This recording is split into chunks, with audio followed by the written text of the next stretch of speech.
2 stolen bases. You know what? I should probably turn this down. The volume. Yeah, I do that too. What? So he doesn't necessarily have the torpedo bat that they're using.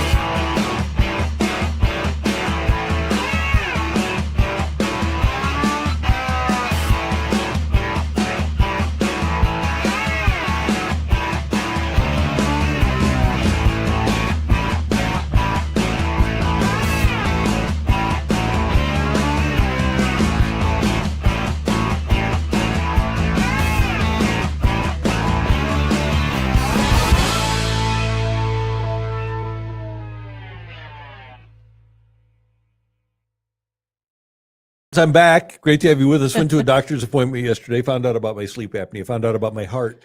I know there's HIPAA regulations, but I'm the one that controls this stuff. So I'm going to be around. You're stuck with me for a while. Yeah, you said 25 years. That's very specific. Yeah, very specific. So that was 97. I don't think so. So no, 87. I'm bad at math. I'm also colorblind. So what you color already is this? knew that. What color is this? That is salmon color. Salmon. Matthew? For me, this is pink. I mean, it is pink, but it's more on the salmon color side of things. Oh, I would go with more of a peach. More of a peach kind of pink. Okay, good. That's salmon. You can weigh in. We want That's you to not weigh salmon. in Salmon's on the more chat. red. Okay. No. This is salmon. Like when you go to Costco, I think it's more of a and you peach. see the salmon that's out, the fresh. This is kind of salmony, but not all salmon is this color. No. But this is. I thought this was pink. That was sold to me as pink by Columbia. I just want to know what you think. You want to know. It's a nice shade of whatever it is. Thanks. It's very springy. Thank you. Chip Caray is going to join us coming up at 10:20. Looking forward to hearing from the TV voice of the Cardinals. He's always great and very good to us. Looking forward to that. And he'll be happy because the Cardinals won yesterday. Yes, he will be happy. And I think a lot of people are happy this morning that the Cardinals won. Now, we had, obviously the game the other day that they lost, and you weren't able to win the series against the Angels. So I think that a lot of fans are just kind of sometimes waiting for the shoe to drop already, Randy, the carryover from last season.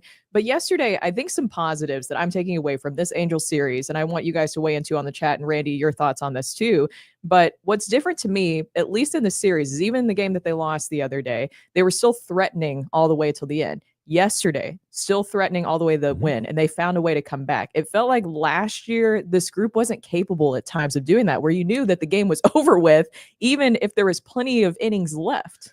When Ohapi hit the grand slam yesterday, that's what I was thinking. Yeah. Right? I was thinking ball game. Exactly. But this team is more resilient. I think they're, for whatever reason, they're tougher mentally. And I'm really intrigued to see what the future holds for this group. I think they have a chance to be pretty darn good. Herrera, I think, is also another interesting story in this, because I was kind of waiting for him in Tuesday's game, maybe to be a pinch hitter later. We were texting back and forth about that. And then we got to see him come up big in this game. The first catcher in Cardinals franchise history, which is insane, to have 3 home runs in a game, which just sounds nuts. I just assumed that somebody has accomplished that with the long list of catchers that they've had. You've got a Hall of Fame catcher in Ted Simmons. Now, granted, he played in a really big ballpark, but Walker Cooper, you've had some catchers. Not that McCarver was a big home run hitter, but he played for a long time. You would have figured that might have been the possibility. Brooke, I want to go back to what you talked about right off the bat, though, because by all rights, the Cardinals could be undefeated. I mean, their only 2 losses are in extra innings, right? Yes. And they also, the 2 losses, they missed out on opportunities by not hitting with runners in scoring position, which wouldn't be a surprise last year. But this year, that's the exception rather than the rule, is that they are hitting more with runners in scoring position. And I understand that this is only the second series of the season, so there's still plenty of time for some disappointment to come. But as you just talked about there, they lost in extras and they were still threatening the end, even in those 2 losses. And I know that there are some things that people are pointing to, and we talked about this yesterday. I just was curious. There's a lot of people kind of harping on Brendan Donovan and him not going in the 10th. Yeah. That to me, just wanted to go back to that and get your thoughts since you weren't here yesterday. But to me, I felt like you could have gone either way. I didn't think it was that big of a deal. No, and things are happening in a hurry. I think that's the other thing is you would like to have your mind made up before the play occurs, but things were happening in a hurry, and I'm like you. I can see going either way. Yeah, and we have some people weighing in on the chat here talking about Brendan Donovan and that Herrera used his bat. So this is kind of interesting because John Ditton of MLB.com has a story up about this currently, about him using Brendan Donovan's bat. And Donovan actually, since 2021, has a different type of bat. So it's not necessarily the torpedo bat that the MIT physicists created that we're hearing with the Yankees currently right now, but in the story, John Ditton talked to Brendan Donovan. He said that he worked with Old Hickory Bat Company and made alterations to his bat so that the largest and densest part of his barrel is in the area where he contacts the ball most often. So it is like the torpedo bat that he was able to use. Very similar. And so Brendan Donovan obviously is was ahead of the curve. Yeah. By the way, just as an aside here, and this is another thing that you can weigh in on. So you are the parents of an MIT physicist. Are you happy or unhappy that he is making baseball bats better? You thought you would do something different. Yeah. Probably happy because he's got to be getting a good chunk of change for that, I would assume. He's working for the Marlins now. I don't think so. You don't think so? No. Because he was working for the Yankees. Those guys, those coaches don't make a ton of money. I'm thinking he could probably make more money doing physicist stuff. Physicist things. So that's what we're talking about. What else would a physicist be doing? I feel like they should be solving world problems. You think so? I think that's a big, well, it's kind of solving some problems in the baseball world, at least. Solving problems for hitters. Aaron Lane Hart, he's got a big name now, but I would have just thought, if I would have gone, and I would have never gone to school to be a physicist, but if I would have gone to school to be a physicist, I'd probably be doing something a little bit more substantial than developing bats for Jazz Chisholm or whatever. So that he could use it. Hopefully he got some sort of money from that, but you're probably right. I think I would assume if you go to MIT that you'd be doing something bigger, but hey, there seems to be a pipeline between Yale and MIT and the baseball world now, doesn't it? Yeah. I think that's what kind of loses people sometimes, is that when you see some of the MIT, some of like the more analytically inclined people come into baseball organizations that really don't necessarily have a baseball background. Well, that's Chaim Bloom, right? Yeah. He didn't play, but he went to, I think he went to Yale. I think he did go to Yale, because don't all the DeWitts go to Yale, and there's like a big, and Serfolio went to Yale. He played baseball at Yale. And that for former Cardinal John Stuper, who just retired as their head coach. He was there for a long time. So that's where we are now. We've got people from the Ivy League that are running baseball, which is great. By the way, we do get, and we need more, but I've been told that this is indeed salmon and not pink. Will Sutton is on Team Peach. Chad Harrington said peach all day. Bless you. Andy says definitely salmon. So blushing Bubs, peach. Yeah, Bubs, Randy, that pullover is salmon, not pink. Looks like pink to me, but I'm colorblind. So it's a form of pink, so not necessarily wrong there. Okay. Blushing peach, number EFA59A. So we've got the color specific numbers. Yeah, B. Burke said, love seeing Winn and Willie break out of it big. right after that slam. Yes, I love to see that, because we've been waiting for it, right? I knew that they would be able to break through. I think we all did. I know that there were some people who were like, oh, you got to send Mason Winn down. This is a carryover from last season towards the end there, and then going to this year from spring training. And there was people who were really down on that. But you felt like Mason Winn was going to be able to break through. He's a stud. He hit almost 270 in the majors last year. He had a great year. And it was the first year that he really played a full September. He is a good player, and you just have to be patient sometimes, especially at the beginning of the season with players. There's, I'm sure, been multiple situations for Wilson Contreras during his career in which he's gone 0 for 17 or 0 for 18. But if it happens in June or July and August, it's not as noticeable. Exactly. Yeah. Right? And players are going to get hot and cold at certain times, to your point. I mean, it was like a 0 of 22 streak for Contreras and then 0 of 20 streak for Mason Winn. You just felt like those guys would be able to break through. Kind of going back to what we were talking about of this team feels a little bit different.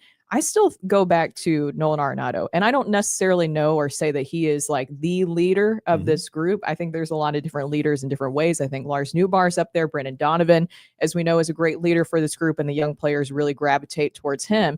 But I really think Nolan Arenado's attitude going into the season, him feeling better physically and mentally, is really what's kind of leading the charge of these good vibes, I guess, for the Cardinals starting out the season. And he's top 13 in the National League in hitting. I think he's 14th in OPS. he's off to a really good start. But that being said, the presence of Arenado has made Oliver Marmol's job even more difficult, because when you think about it, Brooke, aside from Lucan Baker, who'll get his opportunities against left-handed pitchers at times, and Michael Ciani.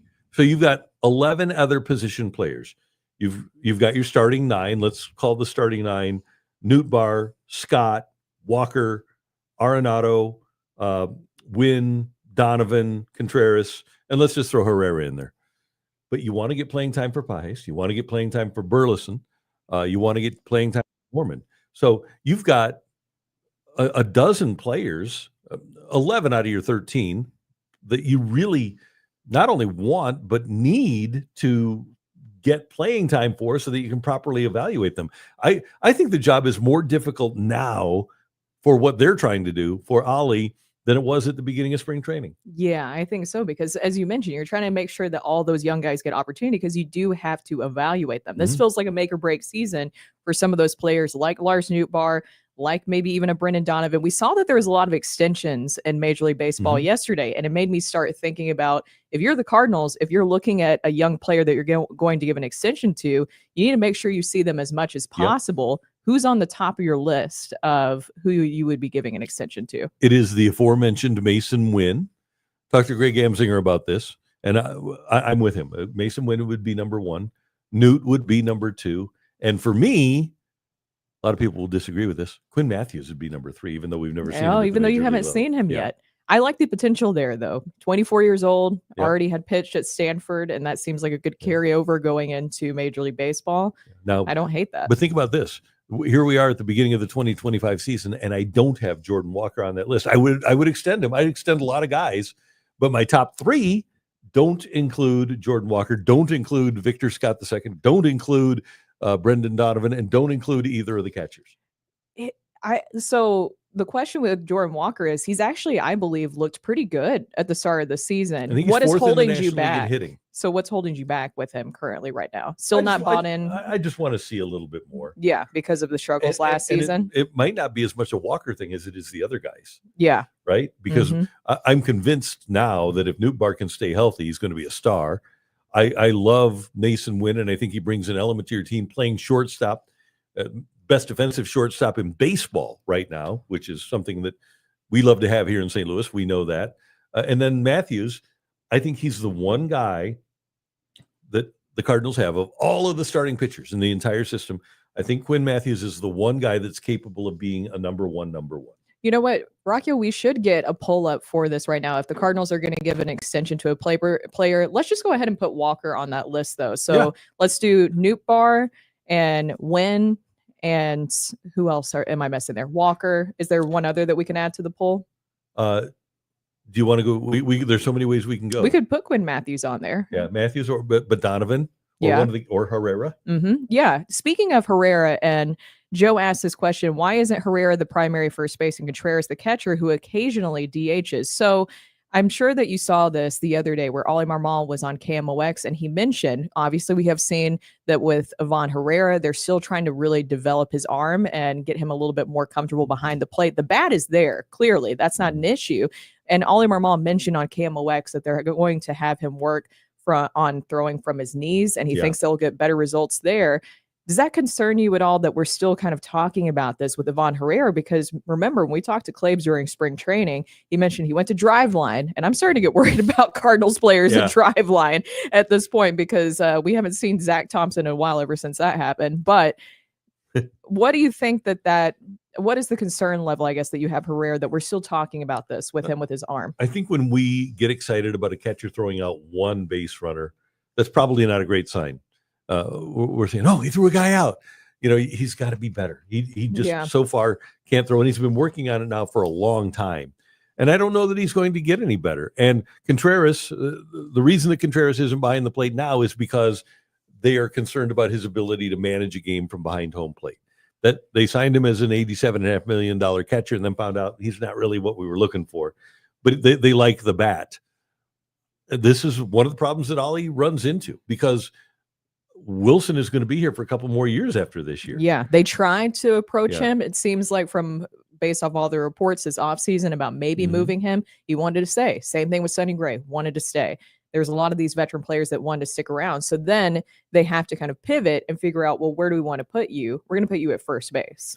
Yeah, and the problem, this goes back to roster construction, and the Cardinals have a lot of issues with roster construction because if you don't catch Herrera, they should have figured out in 2021 about Herrera.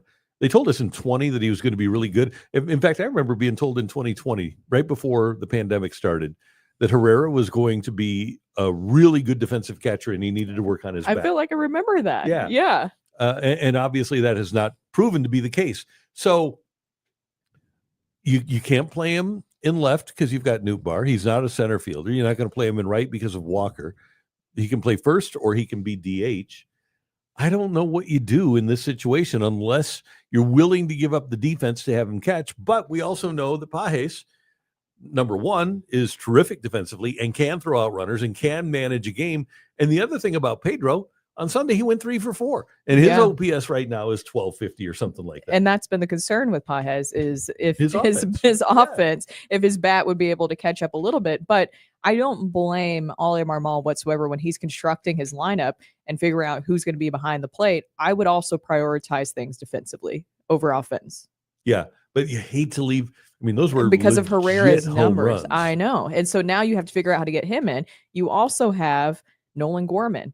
Will he be your DH at times too? And I know that you can mix and match with whoever is on the mound, but to your point, the roster construction, the way that it is so right now is so kind of convoluted. You're trying to make sure you can get a lot of those guys in. Who would have thought that we would be saying this? And granted, I can't stress this enough because you're going to say there are only 6 games in. Yes, there are only 6 games in. That's a very small sample size. But as we sit here right now, 6 games in, the way the offense has performed, Brooke, they have too many bats. They do. They have too many guys. Yeah. Here's another interesting kind of not enough. Key stat, because when we're talking about the difference between this season and last season, and it is early on, so we still have time to evaluate, but it felt like we were talking about even in the series loss against the Angels, in those 2 losses, it went to extras. They were still threatening all the way to the end. This team feels a lot better offensively. Their approach, we talked about Brant Brown. I think that that's a huge key part. He deserves a raise. Yes. Their approach to the plate is so different this year, and it's paying off. The Cardinals have had 10 or more hits in each of their first 6 games of the season, the first time that they have done that since 1966. And I love the fact that they're going up and swinging the bat. One of my biggest issues with baseball in the analytics era has been that guys go up trying to take a walk. This team is going up, especially with pitchers trying to get ahead, and they're swinging the bat early in the count, whether it's an 0-1, a 1-0, first pitch. They're swinging the bat early in the count, and I really like that. Hey, kids, make sure that you have subscribed to our YouTube page and like this video if you haven't already. Go to sportshubstl.com and sign up for the Hub newsletter sent to your inbox twice a week, and anytime St. Louis sports news breaks, you'll be the first to know about Sports Hub STL events and merchandise. You can get exclusive content and prize opportunities and more. And while you're on the site, check out all the St. Louis sports content, including game recaps, programming highlights, sports news and opinion, gambling tips, and more. It's all on the website at sportshubstl.com. And one of the things that we need to do is get one of those Sports Hub STL t-shirts so that when Chip Caray is on the road going for his walk, that he can promote Sports Hub STL throughout North America as the Cardinals travel the National League and American League circuit. And Chip Caray, the TV voice of the Cardinals, is right there. He's with us right now. How are you, sir? Hi, guys. Good morning. Hey, Good morning. It's always great to have you with us. And first of all, thanks for taking the time. And we're going to have a little family affair here with Sports Hub STL and the Carries, right? This is great. Should be a lot of fun. I don't have a Sports Hub T-shirt. I went with my Cartman shirt today. Respect. Well done, Chip. I love it. Working today, and it's too cold by the way for a hot girl walk. It's nasty. It's misty. It's raining. Good thing we're not trying to play today in Boston because it would have been really dicey. Oh, I feel like you still can get a hot girl walk in on the treadmill though, Chip. I did that already. Yeah, I already done. That's why the hair's a little poofy. Just got done. Got out of the shower, ready to go. Well, Chip, there is a lot of positives to take away, and I know we have to go ahead and say this. It is early, but we were just discussing some of the positives that we've seen so far in these first 2 series to start the season. And one of the biggest things is the approach seems different at the plate this year for the Cardinals. What have you observed with that? and the difference that you already see. Yeah, Brooke, I think that's exactly right. There's a relentlessness about the at-bats. I think that's something that Oliver Marmol has talked about in his post-game press conferences. They're really a tough team to pitch to right now. You have the patience of guys like Lars Nootbaar, and you have the natural aggressiveness of guys like Ivan Herrera who want to swing the bat and they're not afraid to do damage early in the count. So it's really a guessing game for the opposing pitcher as to what he's trying to do, number one. Number two, 1 through 9, these guys are commanding the strike zone. You look up and down the totals, the Cardinals are not striking out very much, which is a drastic change from last year. They're putting the ball in play, and you said it exactly right, Brooke, a moment ago, the Brant Brown quote, there's a time to hit, there's a time to slug. They are doing that and sticking with that plan. And if I can use one person to personify this really great, unselfish approach, it's Nolan Arenado. We know about his skill set. We know about his offensive pattern. This is a guy that wants to pull the ball in the air. How many times in the first 6 games of the season has he hit the ball to the right side, either for a hit, for an RBI, or made a productive out? When your stars and your superstars and your highest paid players are buying into that kind of offensive philosophy, the rest of the guys, generally speaking, are going to fall in line. And 1 through 9, the lineup is rolling. It's been very consistent. And yes, Winn Contreras and Mason Winn haven't gotten started offensively yet, but good signs for them and good signs for the team. It's been a lot of fun to watch top to bottom. Hey, Chip, one of the things that I've thought of here in the first 6 games is how we as fans and a fan base, we just need to be patient because I think in every show I've done, people have complained over the last 2 or 3 years about Nootbaar, about Victor Scott and his start last year, about Jordan Walker and the way he started. Now you've got 3 guys in the top 13 in the National League and hitting. They're all doing things in terms of power. Especially Victor Scott II. It's amazing what his power is, but you just have to be patient sometimes. And they aren't all going to hit 350, but they all look like they are realizing the potential that they have. Well, and the path to success at this level, Randy, is not linear, right? It's twists, it's turns. There's going to be setbacks. Guys get hurt. That was the case with Nootbaar. You can't help and prevent health. I mean, it just happens. That certainly has stunted his growth. Jordan Walker is 23 years old. If he was a first-round draft pick, he'd be in rookie ball. He's in his 3rd major league season, or his 3rd stint with a big league club at age 23 in a place where he expected to win. I remember a quote that Clint Hurdle made years and years ago when he was the manager with the Colorado Rockies. And he said, it takes courage to have patience. And that's especially so in a world where this thing drives every bit of our conversation and our lifestyle. 5 minutes ago is an eternity. 5 seconds ago is old news. And if we don't have immediate success, we're already ready to move on to the next thing and the next guy. This is a very tough game. It's very hard. Guys get to the big leagues in very different manners, very different timelines, and they're going to have very different success rates to get started. It's the guys that have the ability to stick with it, tune out all that other garbage, and just go do what you know you can do and play free and easy that I think have the best chance of doing that. And I think as a group, this 26-man roster is playing exactly that way, and the results are showing that. What do you think about the first turn through the starting rotation that we've seen so far? It's been pretty impressive, wouldn't you say? They've looked really good. They're commanding the strike zone. They're not walking people. They're going deep into the games. They're getting the ball on the ground. I think the first time through, guys have pitched really, really well. Matthew Liberatore was terrific, except for 4 batters. I talked to him yesterday, and I joked with him, and he said, it took me 4 hitters to figure out they're going after the first pitch. That was smart, wasn't it? But that's part of the learning curve that some of these young guys are going to go through, both on the mound and in the batter's box. But to your point, Brooke, I think the guys have done a great job. The bullpen's been excellent. And look, if you get 7 runs and 10 hits a day, your pitching staff's going to be pretty darn good no matter what they do. So if those 2 trends continue and they can play like this 4 out of every 6 games, I think we'll have a whole lot of fun this summer. Hey, Chip, it was interesting yesterday, the reaction to the grand slam by O'Hoppe, because I was thinking, trying to think ahead, because it happened so fast. I think I would have done the same thing that Ollie did and leave Gray in there, because I don't know that I would have had a relief pitcher ready. What was your approach? What were you thinking when O'Hoppe stepped to the plate and Gray was still in there? The bullpen was short that day, Randy, and this is the time of year when managers, if they're not careful, can break relief pitchers. Let's use Phil Maton as an example. If he had pitched the day before yesterday, that would have been 4 times in 6 days. This is a guy that did not have his normal ramp up through spring training. He didn't pitch back-to-back games in spring training, so the Cardinals are trying to ease him into that kind of a workload. during regular season games. Helsley pitched 2 days in a row. You're not going to use him. Steven Matz still needed another day after pitching 4 innings in relief the other day. So there were 3 or 4 guys that Ali was not going to use because he wanted to protect their health. And knowing we have the off day today, get them set for this 6-game road trip. Those are things that fans sometimes don't take into account. Is, well, why isn't so-and-so pitching? Well, in this era, you don't really use guys 3 days in a row because in April, that's when you break them. So it takes a great deal of discipline to stick to that. And the other side of that coin is you got other guys in the bullpen that need to pitch too, and they're here for a reason. And those guys did a fantastic job yesterday. So the decision to stick with Sonny Gray was strategic, but it was also out of necessity. And to your point, it happened fast. But that's the nature of the game. Sonny made a bad pitch, and O'Hoppe made him pay for it. Yeah, exactly. You don't want to burn your bullpen, especially this early. And I wanted to ask you about, because you're obviously talking to these players, you're around the team every single day. And it just seems like we talked about the approach and how that's different, but even just the feeling around this group is very different this year. It feels like young, energetic, and Arenado seems to be a big part of that too, where he just has, I would say, almost like a reinvigorated energy around him. What are you feeling about these guys right now and just the energy that they have around them? Yeah, I've spoken to Nolan very briefly. He's a man of few words and more about action, but I couldn't be prouder of a guy like him at this stage in his career with all the drama that took place this offseason. He didn't necessarily want to leave St. Louis. He understood what the Cardinals were trying to do. But now for the first time in his career, I think he really has a chance to put his stamp on a team.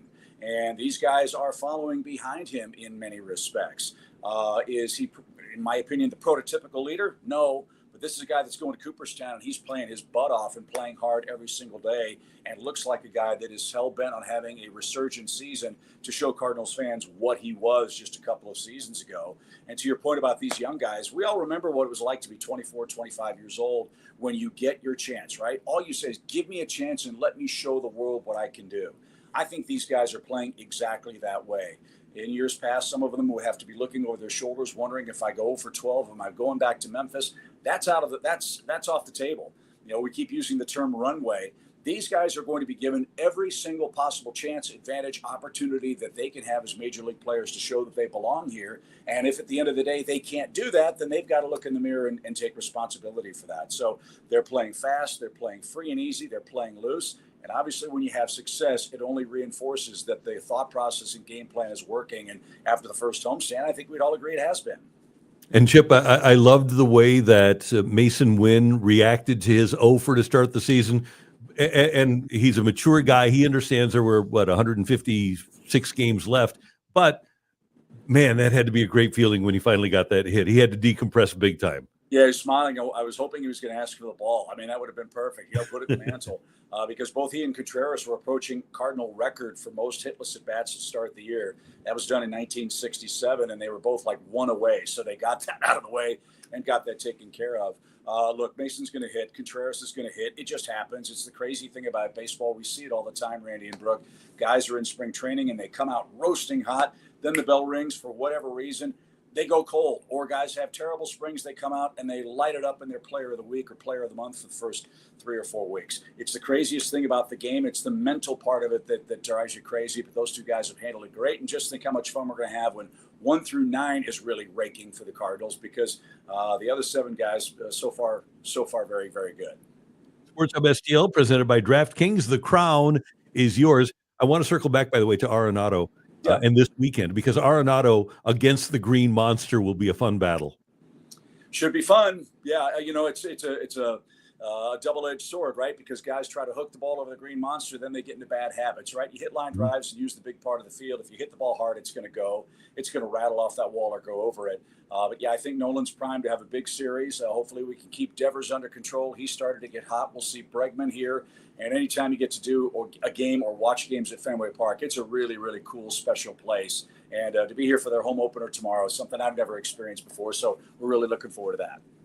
Chip, it's always great talking to you. And will you play pickleball again, or are you retired after what John Denton did to you? Okay. Yeah, nobody likes a quitter. I'm not afraid. I'll go back out there again. As long as Katie Wu covers her side of the court. That was embarrassing. She tried to get me killed. I won't forgive her for that. We're going to have to ask her about this. Hey, don't worry. I know that I didn't get to play with you a lot last year, but if we can do that again this year, you could see that I got John Denton back a lot of times for you in your honor. Okay, good. Yeah. Smash the ball right in his nose. He needs that every now and then. Or anyways, quite frankly, that would be a great way to get the game going. Thank you. Yeah, Chip, it's always great to see you. Thanks so much for taking the time. Hopefully we can do this as the season unfolds more. I would love to. Congrats on the new adventure, and we'll see you guys soon. All right. Thank you, Chip. Appreciate it. Take care. That's our friend Chip Caray, the TV voice of the Cardinals on FanDuel, and he'll have the calls throughout the weekend as the Cardinals visit Fenway Park in Boston. It's always great talking to Chip. Chip, speaking of like a good energy around this group right now, I think that Chip brings such a great energy to the broadcast. He's hilarious, obviously, but I mean, he is just such a funny guy. I like the energy that he brings to the broadcast. And that broadcasting crew is a great group. Great group. Yeah, they're a lot of fun, both radio and TV. Cards Hub 365, daily Cardinal content right here on Sports Hub STL. Sports Hub or Cards Hub 365 is powered by Gray Bar. It comes up. Do we have one today at 3, Matthew? We going to do it today at 3 o'clock on an off day? I'm asking Matthew Rocky because I got to pay attention more. He's busy right now. I know he is. Oh, he's double checking. Yeah. We like putting you on the spot, Rocky. I will tell you that you can check it out live right here on Sports Hub STL. It is, he's just holding up his finger. 1 o'clock. 1 o'clock. Okay. It's on the YouTube page every day, and that will include tomorrow when the Cardinals are in Boston. Get the show on demand from YouTube following the live broadcast as well on Apple, Spotify, and any other major podcast outlet. Sports Hub STL and Cards Hub 365, powered by Gray Bar, your distributor for electrical and datacom needs. Now it's time for the Grim Report. The Grim Report. So we are going to have Ken come in to talk about some Mizzou NIL. So I thought that this would fit into it because if you have seen some of the stories, Luther Burden is battling a nasty rumor right now that he supposedly is a diva. Why do we always hear this every single year with multiple players that the NFL executives think that certain player might be acting like a diva? I think there's a couple of things at play. Number one, a lot of coaches are jerks, but fair. I think another one is you plant that stuff so that a team in front of you, because maybe 4 or 5 teams are smart, and you plant this stuff with a guy like Todd McShay so that teams will be inclined to pass on Burden so that you can get them later. Exactly. Yes, exactly. I think that there's always more to the story whenever we talk about a player supposedly being a diva.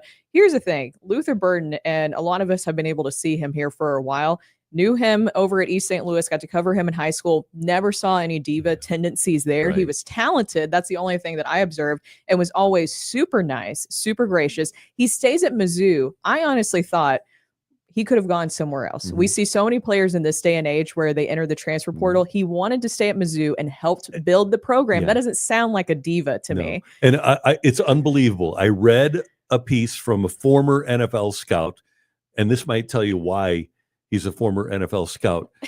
He thought that it was a negative that Burden didn't go to Alabama or Georgia and want to compete against the best receivers in the country. He thought it was a negative? He thought it was a negative that he wanted to build up the Mizzou program. Why? This former scout. I think this is the kind of stuff that they have to deal with, right? And this is a former NFL scout. Now, here's what Todd McShay wrote. He said, there's a lot of diva. And the biggest thing, you know what I talk to when I talk to NFL teams? He just flat out quit in that Alabama game. Remember who his quarterback was. I'm sure I'm going to have people calling in SIDs and everything else, but go watch it for yourself. That's what former ESPN draft analyst Todd McShay said. First of all, it's like you can't win with that statement that you were just talking about, that it was somehow it works against him that he didn't go to Alabama or Georgia. If anything, if he went to the transfer portal and went to one of those schools, then that would also be a knock against him, where it's like, oh, so you just go ahead and quit on a team that's not doing well. You're basically ring chasing, right? Luther Burden, and I would not say this about a player unless I did not believe these rumors whatsoever. Luther Burden put in a lot of work, clear with Mizzou, and he helped a lot on the recruiting side. Yeah. I mean, Eli Drinkwitz talks about it all the time, about how Luther Burden really was the caveat, the catalyst that helped build up Mizzou's football program into what Eli's been able to bring here in recent years. And it's crazy that Eli Drinkwitz has to go out and defend Luther Burden and kind of steer people away from these rumors. And before we hear from Eli, I want to make another point. His numbers did drop off significantly in 2024 from 2023, but they didn't throw him the ball as much. So whose fault is that his numbers were down? It wasn't like he was dropping 3 balls a game. No.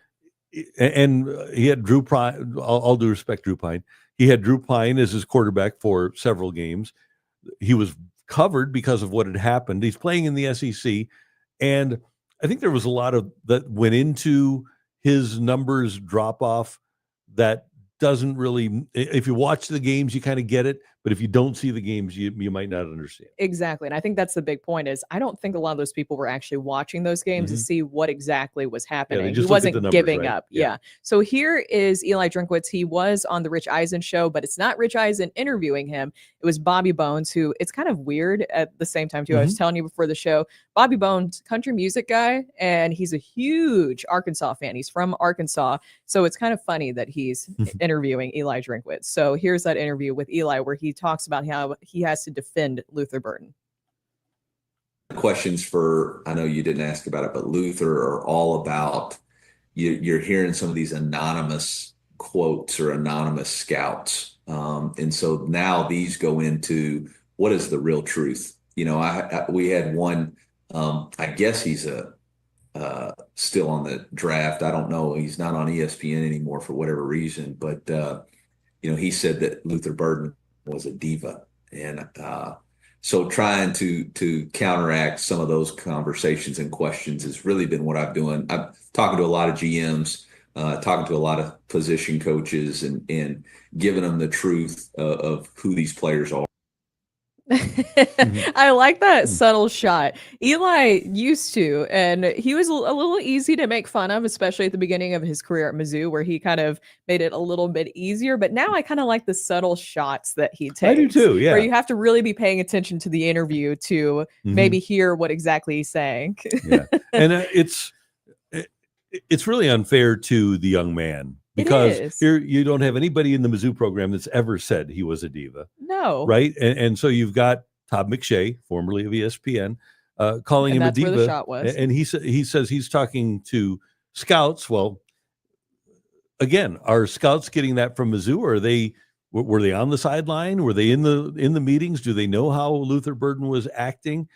Was he demanding the ball? Was he being a miscreant? No, he wasn't. The fact of the matter is, he, by all accounts, talking to Eli primarily, he was a model citizen around the facility. He was. And to your point of being a model citizen, sometimes this is why I can't believe the NFL scouts and that they get paid for this. And I know he was a former NFL scout that was saying this, but I go back to, because this pains me as a Titans fan. So if you remember, a lot of people here remember Dorial Green Beckham, right?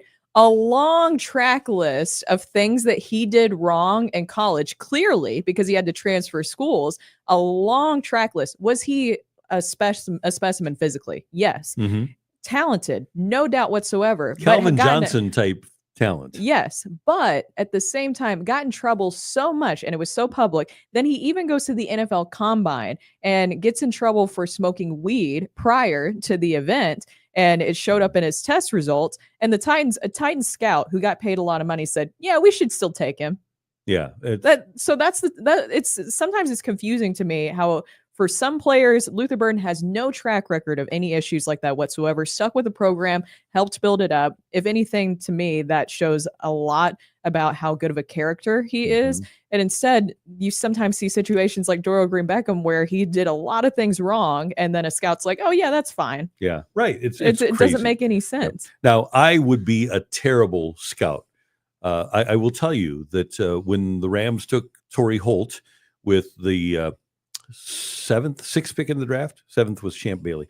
I wanted him to take Champ Bailey. And then I said, you can come back and get, No, but then I wanted them to come back in the second round. Was it Dwayne Bates out of Northwestern, Matthew? Big receiver. And so I wanted him to take, so that was my thought. Okay, you get the cornerback, get the receiver in the second round.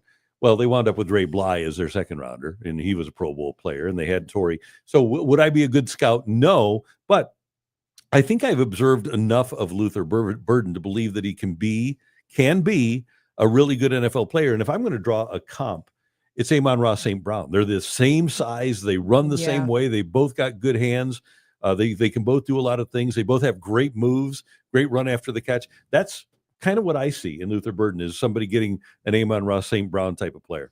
This could be Ben says that Burden was also double and triple covered, which left the other wide receivers open. Yeah. You throw to the open wide receiver. It's pretty simple. Going back to your point of, if you were actually watching the games in that game, then you would understand what was going on there. Yeah. And granted, there are some guys who overcome that. But you think about going back to Devontae Smith, Jerry Jeudy, Henry Ruggs. There were 4 first-round receivers. It was Waddle, right? Jalen Waddle. 4 first-round receivers on Alabama, and they all put up great numbers, but they didn't have to deal with what Luther had to deal with, right? Exactly. Yes. I just think it's crazy that they can go out and just kind of start those rumors that are malicious, and then Eli Drinkwitz has to go and then defend his player that he probably thinks that he doesn't even have to. I wouldn't have thought that Eli would be in this position where he has to go and talk to NFL executives and GMs about Luther Burden and defend him against one rumor, one person making this assumption with really no facts whatsoever. Right. That doesn't seem fair. No, it's not. I'm trying to think about where Burden would be the best fit. I think he has a lot of talent. I know he has a lot of talent. But I think he needs to be Where at a is place, he projected to? Some people have Kansas City taking him. I've seen that. Yeah. Denver, some people have, which I think would be a really good spot with the creativity of a guy like Sean Payton. I wonder, I don't think San Francisco, because they took a first-round receiver last year, but I think that he would be really interesting as a replacement for Deebo Samuel, doing a lot of the same things that Deebo did in San Francisco. But I don't think with all of the moves that they've made during the offseason, they've dismantled their defensive line. I don't think San Francisco is going to take another receiver after taking Ricky Pearsall in the first round last year. But I think there are going to be interesting places. Initially I thought Washington, perhaps, until they got Deebo. I don't think they'll do it, but I would think that there'll be a place where he can be a really good fit. What do you think about him being a first-round pick versus second-round pick? If he's a high second rounder, that's actually better. Yeah. Because it's only a 4-year contract versus being tied to a team for 5 years if you're good. But I think it'd also be better for him to go to a place where he doesn't have to be the number 1 receiver right off the bat either. So in this projection, I'm seeing in the second round, Luther Burden to the Raiders. You know what? He would be a good fit. He would be an interesting fit with the Chip Kelly offense. Remember, Chip Kelly's our offensive coordinator now. I forgot about that. Yeah. Oh my God. Yeah. So he'd be, and Tom Brady is the owner too. Right. Weird. And they also have, Geno is their quarterback, but Pete Carroll might be the perfect coach for a guy like Luther, because every day there's a competitive game that has to be played on a Pete Carroll team. He's all about competition. And I think that's one of the things that allows Luther Burden to rise to the occasion. He's very, very competitive. You saw the big plays that he made in big games, the catch that he made against Vandy, the catch that he made down the stretch against South Carolina. When the chips are down, Luther seems to step up. Will Sutton says Burden had poor body language in the games when not getting the ball, but nothing abnormal for a star wide receiver. Probably just more frustration than anything. I didn't see anything I thought that was like too bad. Cards fan 81 says DGB was an absolute waste of talent. Can you go back in time and tell that to the Titans NFL scouting department? Because they got paid money to make that decision. I couldn't believe that they did that. And then I was covering the Titans at that time when he came in. Weird time, because you had Mariota, you had Taylor Lewan in there, all that stuff. It was just a mess. And then he got in trouble over and over again. And I remember Harry Douglas, who is now a great broadcaster, he's in the media, he's with ESPN currently. He said the issue with Dorial Green Beckham is that this is something that a lot of college athletes run into. The playbook is so much smaller in college, where you just need to maybe run like 1-2 routes. And he was so talented and so big that he could easily do that. When he got the NFL playbook, he couldn't handle it. Couldn't handle it at all. You'd throw him that fade into the end zone, by the way, at his size, and he was unstoppable. But there was a reason that under Gary Pinkel and the staff at Mizzou, he only lined up in one spot. He would line up wide right. They couldn't move him around at all because he couldn't handle it mentally. You see, you noticed that. How did the Titans not notice that? Yeah. Well, they should have asked, Eli, Gary Pinkel, they're honest with teams. And that's all you have to do is ask, and you'll find out. And coaching staffs are, if they respect you a little bit, they'll be honest with you and tell you what's going on with a particular player.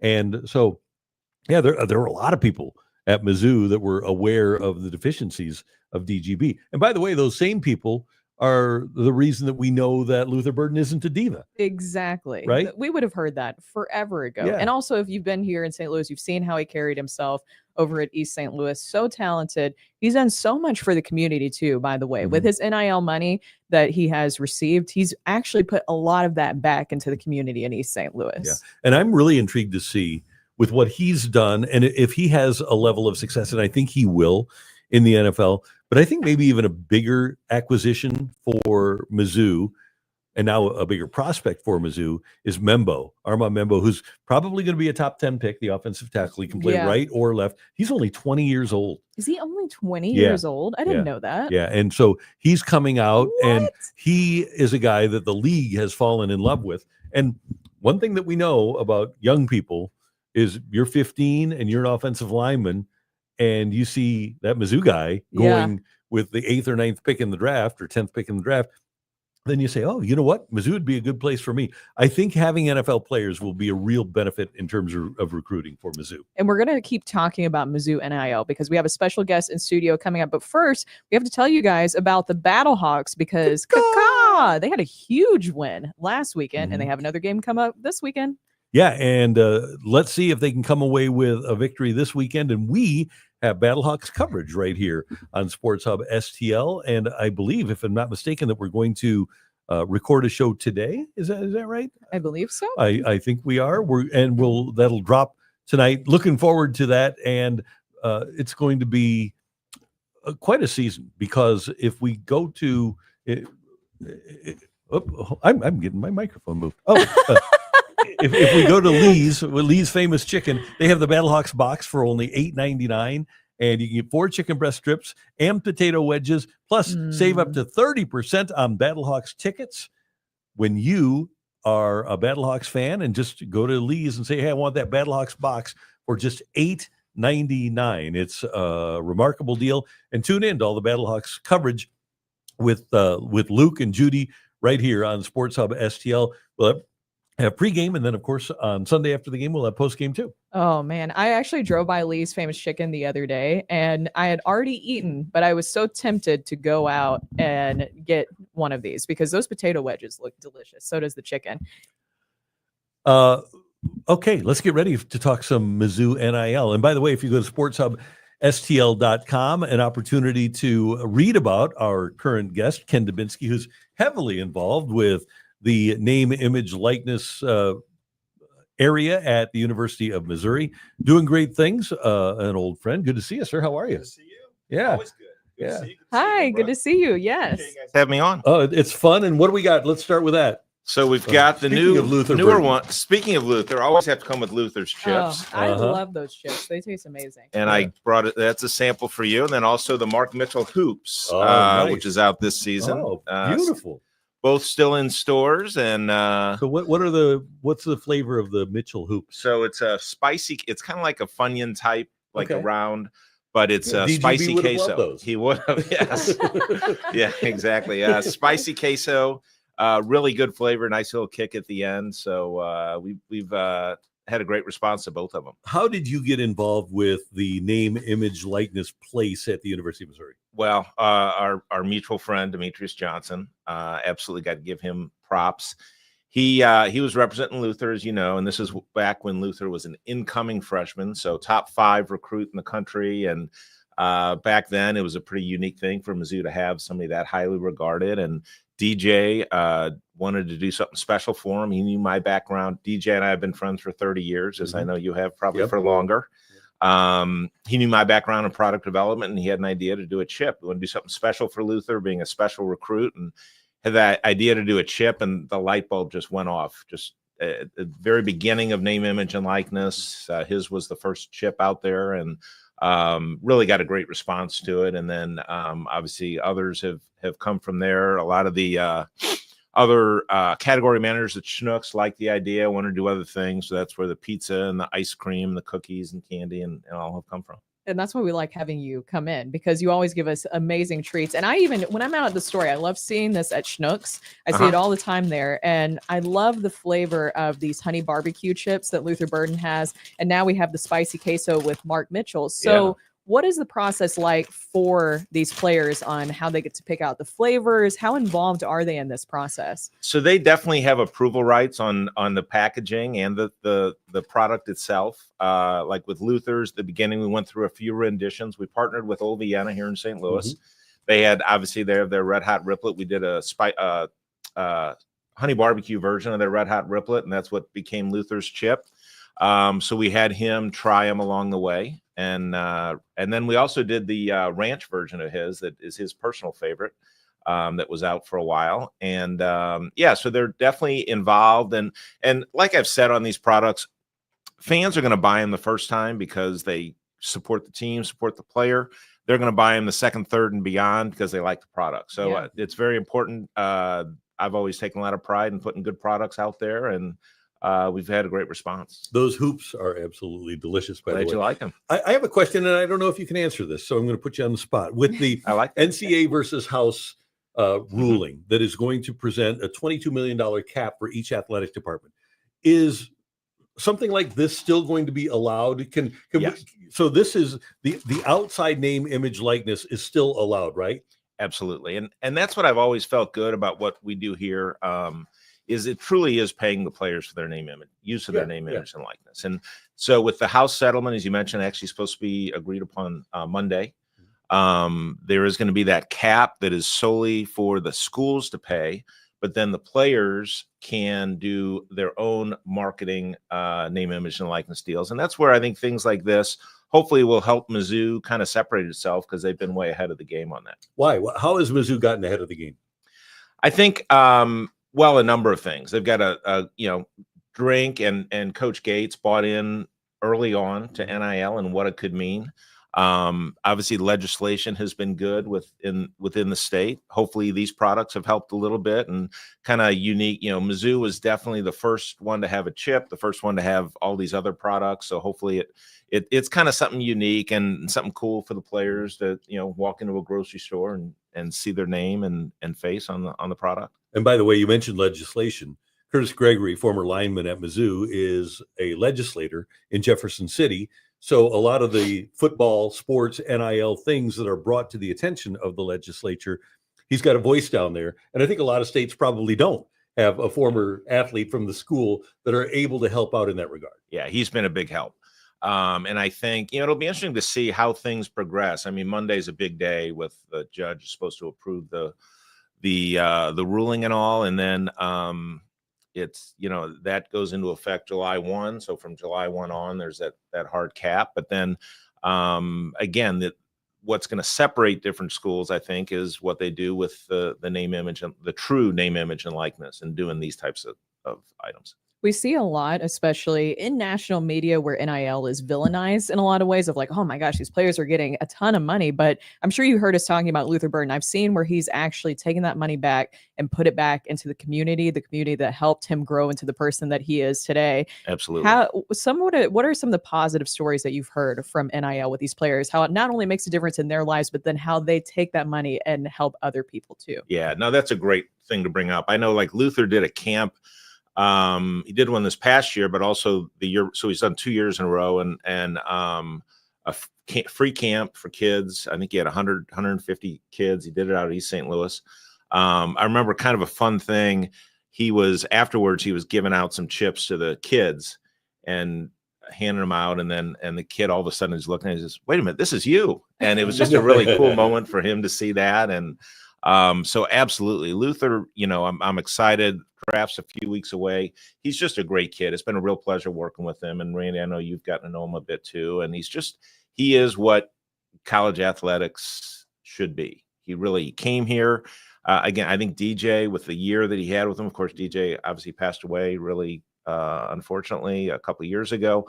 But in the time he had with him, I think DJ really had a great impact on him and helped him mature and learn kind of in going towards the path of going into the pros, what he needed to do. And I think Luther would say that he was a great influence on him. And his prolific play allowed him to get noticed by other people in the NIL space, right? He had a Times Square poster, right? Absolutely. Yeah. With was it New Balance, I believe, or was it not New Balance? It was with Livy Dunn. It was Nautica. Was it Nautica? Nautica. Yes. Yeah. So pretty cool. A Mizzou athlete, huge. I mean, I was going to say life size, but it was about 5 times life size in Times Square. So again, that's what Luther's done, I think, for the school as well, has gotten them into a lot of these national NIL deals. And you know, he's with William Morris, right? He is with WME. Yeah. And they've done a great job with him, and I've gotten to know his agent a bit there too. Livy Dunn is also with William Morris, so they did both those. But no, it absolutely, you know, I think players being paid, personal opinion, players being paid in college is way long overdue. And you know, I think they do need to get their hands around kind of some of the how things are operating, because it is kind of crazy out there. And I agree. If there's one instance in which the federal government should get involved in sports, it's this.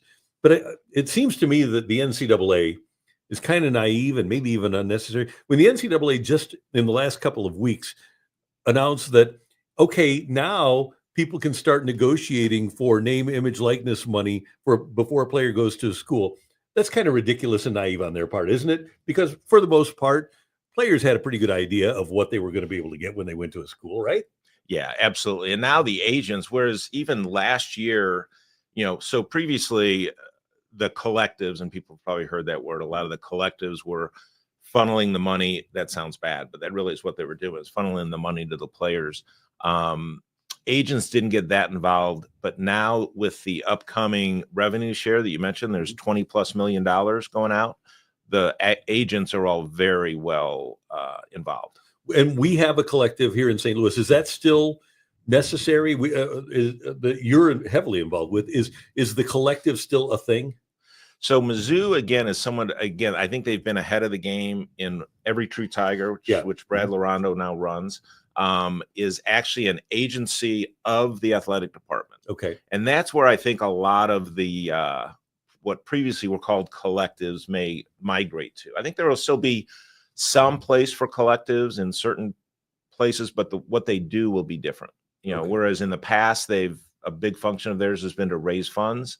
I don't know that that'll be it as much, because the school is now paying the revenue sharing, but you know, they may act, like I said, as an agency trying to get more NIL deals for the players, that type of thing. So Brooke, I went to, and Ken was there, I went to one of the fundraising events at Every True Tiger, and man, the shrimp cocktail was unbelievable. That was your takeaway? Most important. My gosh. It's good to see that. Good to see it was meaningful for you. Yeah. Like, can we get NIL shrimp cocktail? Where is now? shrimp in NIL? I don't see that. It needs an S, I guess. Name, image, likeness, and shrimp. Yeah. Do you have a personal favorite out of all these? Of the chips? Well, and the ice cream, because I've seen the ice cream too. You know what? Everything, I'm biased because developing them, but everything is really good. I do like Luther's chips. Mark's chips too are great, a little different. But we've gotten a great response on everything, really. And I think the fans really enjoy going into Snooks. And again, I want to mention Snooks.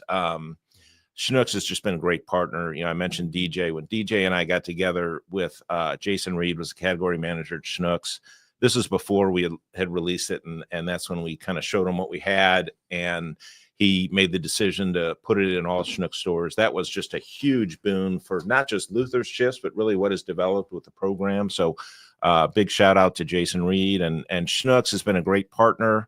We've got some more coming in next year with the new season. So partners like Schnucks is what makes programs like this go, and they've been great. And obviously Old Vienna partnering on Luther's chips as well. So it's great to get the corporate support. And if people who want to provide corporate support that are tuned in right now, if they want to do so, how should they go about getting involved?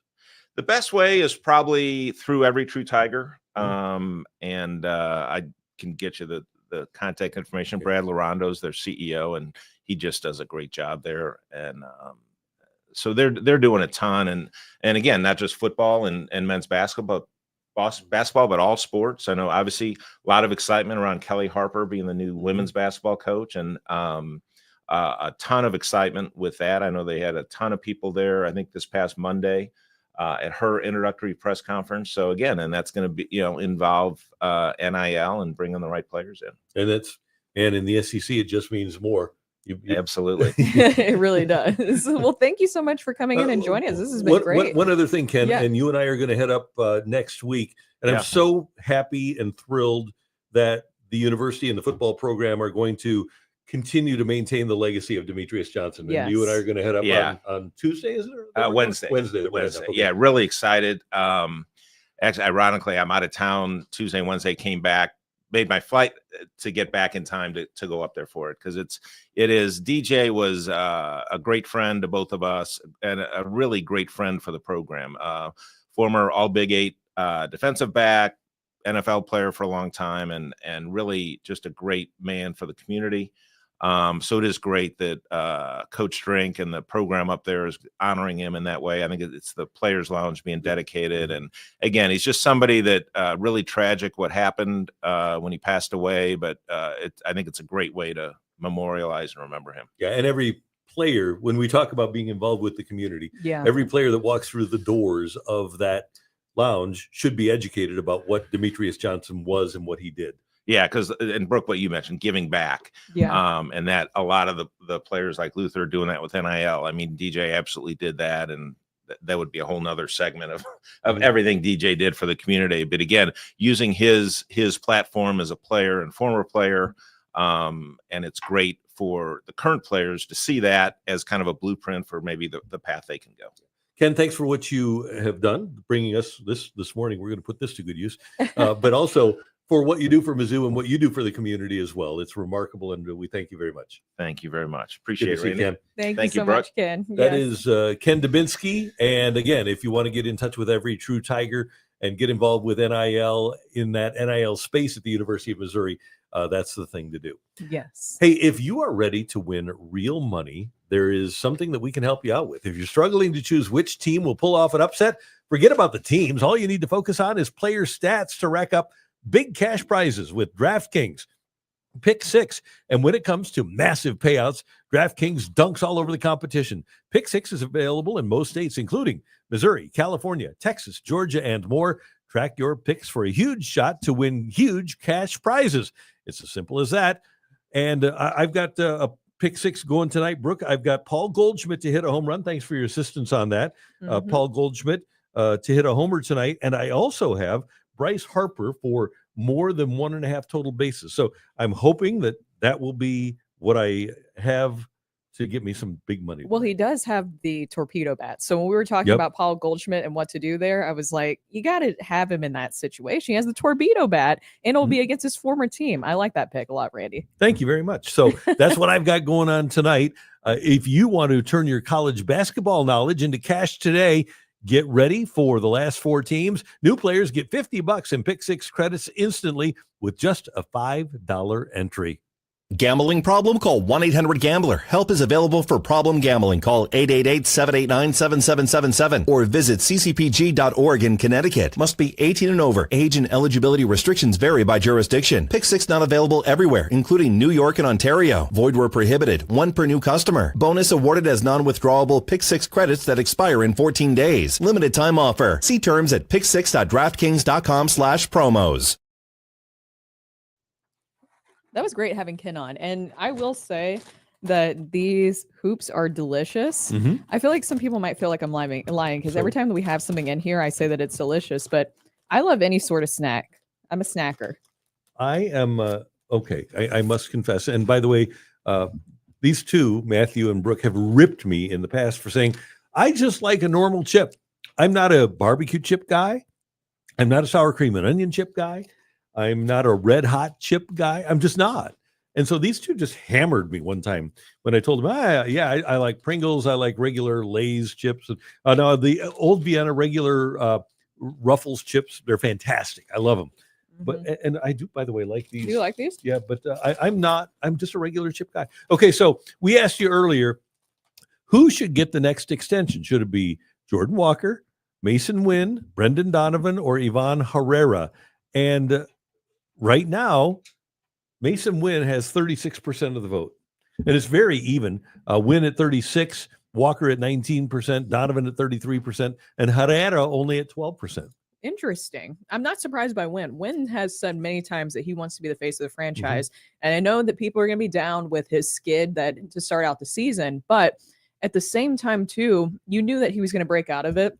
He didn't have any panic, any worry. Right. Chris says, slow down on the extension talk. They are all under contract. Perhaps Donnie, realizing he isn't all that, started last season flat as well, was hoping he could have kept the September Donnie.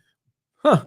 Well, here's the thing, and this is why we're talking about extensions, because you want to buy out arbitration and free agent years, like when the Brewers signed Jackson Chourio to his contract, or when Jackson Merrill signed with the Padres yesterday. He was under contract for the year, but you buy out and hopefully get a bargain on those free agent years. And we keep talking about the Cardinals. If they're not going to do big splashes in free agency anymore, and they're not going to spend that kind of money in free agency, you have to get creative in other ways of keeping your players around. And what'll happen is, and especially with a guy like Walker, these guys, if they get to the level that is expected of them, they'll turn into $350 million players, and they'll price themselves out of the Cardinals' range. Exactly. And you do have the upcoming CBA negotiations coming up. So who knows what exactly will happen with that. That's forward thinking. I think the Cardinals should look at some of these guys for extensions, because I think that it would be more helpful than hurtful. If they would do what Atlanta has done, that wouldn't break my heart at all. Atlanta has Austin Riley under contract for long term. Ozzie Albies is under contract for the long term. Matt Olson's under contract for the long term. Sean Murphy's under contract for the long term. Harris II, Acuna, obviously. I don't know how long the Ozuna contract is, but they've got most of their club. Strider has a long-term contract now. Most of their club under contract for the long term. I wouldn't be brokenhearted at all as the Cardinals traverse the next couple of years if they would do that, if they would get more than half of their guys under contract, especially if they can continue to produce. We had that note just a moment ago that the Cardinals have 4 of the top 25 hitters in the National League. It is early, but it's also notable because the Cardinals last year didn't have anybody hit 300. And now when you look at where they are, the Nootbaar is 4th in the National League in hitting. Arenado is 7th in the National League in hitting. Walker is 9th in the National League in hitting, and then Victor Scott II he's in the top 20. So the Cardinals are hitting the ball, and after last year, we didn't expect that. Drew Higgins, and this is a reply to Andrew, who we have on the screen right now, where he says, you think the time to sign an extension is now before they get really good? And then Drew Higgins replies to that saying, that's why you get them to sign now, buys out some arbitration and free agency years at a decent deal for the team, and player gets a big raise. I agree with that. And now the arbitration part of this is really interesting, Randy, because we know the Cardinals like to take players to arbitration. They don't pick and choose. It's something that they do. They like to do it, not something that everybody else does in Major League Baseball. Do you think that approach will change with the Cardinals now? I would hope that they would develop better relationships with their players, and it would change. It's just too confrontational once you get into the arbitration process. And I understand that it's a business and you want to save. And we talked about it when the Cardinals took their 3 players to arbitration this year, and it was Donovan, Nootbaar, and Palante. Right? And the difference between all 3 players total was about $500,000. So then you're probably spending more in lawyer fees at that point, aren't you? And they did take some guys off. So I am of the belief that what you want to do is do all you can to stay away from confrontation with players and try to keep things copacetic so that the players want to stay with you. And it used to be that way here in St. Louis. When McGuire signed, he signed because he loved the organization and he loved the city. And then Edmonds shows up and McGuire says, welcome to baseball heaven. And Edmonds is here for a month and a half and he signs a big contract. Darryl Kyle comes and signs a contract extension for less than market value. The whole group, Renteria signed for less than market value. That whole group in 2000 that kind of started their little run, not a little run, it was like a 22-year run. But that group, every single player was signed for a less than market value contract. Scott Rowland really wanted to be here. Mhm. Scott Rowland turned down a $140 million contract in Philadelphia, came here and signed for $90 million. Left $50 million on the table in 2002. Huge, especially in 2002. Oh my gosh. But I'm wonder if that's going to change under Chaim Bloom, or if that's more of an ownership decision. I hope it changes. I think that Chaim Bloom's got a little bit different approach. Yeah. I think he's got he's got a better bedside manner than Mo. Bedside manner. Yeah, I think he does. That's a good question. I know you guys talked about this the other day, but it keeps getting brought back up because we have seen those low attendance numbers. Yesterday, I kept seeing videos that people were posting of Busch Stadium, and there was weather issues. I know that a lot of people were probably concerned about the weather, so why am I going to go all the way downtown and waste my time if there will be some sort of weather delay? It didn't end up happening, but still, the numbers were really low again yesterday. When you guys were discussing this with a lot of the people, and Matthew and I talked about this yesterday, people have many different reasons why, but I wonder if this team continues to perform well, if people will be more inclined to come, or have people just already written things off because of John Mozeliak, because they're mad at owners, whatever it is. I think if this group proves itself to be a fun group to watch, which it has been offensively. Yeah, but then you get to the end of the school year, you get post-Memorial Day. I think people will be more inclined. Now, the Cardinals have budgeted in basically a $22-25 million revenue loss from ticket sales this year. They were prepared for these small crowds. Their budget was prepared for that. That's one of the reasons that their payroll went way down. But I do think that if the team is sitting there in first or second place, and they're a fun team to watch, and there are attractive personalities on this team. Newt Barr is a fun guy. Victor Scott's a fun guy. Jordan Walker is very charismatic. Winn is fun. Donovan is fun. I think that's part of it too. And I wish the Cardinals would get their players out there more. And it doesn't have to be through the media, but get them to do appearances, get people to know these players because they're good guys. And I think when you build that emotional investment with a player, you're more likely to buy the ticket. So it really is a fun group of guys. Yeah, it is. So to your point, I think that, yes, I don't think the Cardinals will get to 3 million this year, because usually a lot of that work is done before the season even starts in terms of ticket sales. But I could see the crowds going up as the summer unfolds. And I think they said it was around 20-something thousand the other day. Probably I believe not. It didn't look, and that's tickets sold. Yeah. That's not an actual butts in the seat. I think that we should clarify, because a lot of people, they hear that and they're like, I looked at the game and there was not that many people there clearly. And it's like, well, it's tickets sold versus butts in the seat. And the Cardinals have deals where they sell tickets to the secondary market. They've got their official secondary market. Is it Vivid Seats right now? I don't even know who their official secondary market is, but they do have an official secondary market partner that buys seats before the season started, and those are seats that the Cardinals don't have to sell. But at the moment, the secondary market is taking a bath on those seats too. Yeah. King Bash says, watching on TV yesterday, it looked like a batting practice crowd. It was very sparse. Well, and it seemed like, and by the way, not a Mark McGwire batting practice crowd. I bet there was a lot of people out there for his batting practices. Like 25,000. Are you serious? It was crazy. It was unbelievable. My gosh. Yeah. It was unbelievable. They opened up the gates and the concession stands early for Big Mac. Oh, so people could even get concessions to start and watch. That's incredible. And the gates opened at like 4:30 or something like that. Yeah, you should let guys juice again. We need to get back those to were the days. Yeah. But to the point, for Ivan Herrera, it was a batting practice crowd. He was hitting ball after ball after ball out of the yard. I kind of feel bad for him for that. Come on. No, he turned a real game into BP. That's awesome. If anything, it's a better chance for you to catch the ball. Yeah. That's right. That's a positive. Yeah. Bubs, don't forget Burley. Great dude. Burley is a great dude. He's really funny. Yeah. He seems to be a big character in that clubhouse. Yep. One Mizzou fan. As you said, if the players would get out and be more personable in the community, it might help. And when you have a young team like this, I think it's incumbent upon the organization to go to young players and teach them about how much it can benefit them to get out in the community. If they don't turn into a star, they can still become Brad Thompson or Mark Sweeney or Tom Pagnazzi or Mike Matheny and be one of the guys that is able to build a career in the town because they did things. in the town. And all of those guys were community guys and wound up doing things here in St. Louis after their careers were over. Al Roboski, another one of those, by the way. You know, somebody who did a great job of stuff here within the community, but just did not like the attention whatsoever was Paul Goldschmidt. No doubt.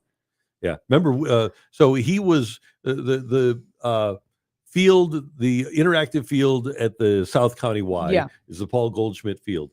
And he actually wound up, they had a cost overrun, and he said, I'll take care of it. And so he did. But he never wanted to promote himself. You're right. Yeah. He really didn't want to like put it out there that he was doing all this stuff. Because we were promoting the YMCA field when we were on 101, and I was doing live spots for it. And I said, "Could we get Mark or get Paul on?" And they said, "No, he really doesn't want to talk about this." No, he doesn't like the attention coming from it. But he's a great community guy, and every year I MC the Friends of Kids with Cancer fashion show over at the Ritz-Carlton. Involved every year, walking the runway. And he had with his kids. own. He had his own event too. I can't remember what his foundation is called specifically, but he would do a lot of different things in the community. One Mizzou fan says the Cardinals have done a terrible job of developing a community connection over the last several years. So, I guess how would you, in the past, when you've seen players getting involved, like even going back a little bit further, what are some different ways that you think the Cardinals could push them out more? Well, one of the things the Cardinals have, and it's not necessarily getting out in the community, but it used to be that every time a guy signed a big multi-year contract, they would name a ball field after him. And it would be almost required that he had to help finance and have his name on a ball field. And there's like 20 ball fields in St. Louis that have the names of former Cardinals on them with Cardinals Care. They make a donation to Cardinals Care. So then it's like a lasting impact. Yeah, right. Yeah. But I think going out, having autograph events at the Cardinal team store that don't cost, just say, hey, go and sign up, and the guys are going to sign autographs for a couple of hours. I think that's a really good thing. Remember when the Rams were here, Tavon Austin would just come out to high school games.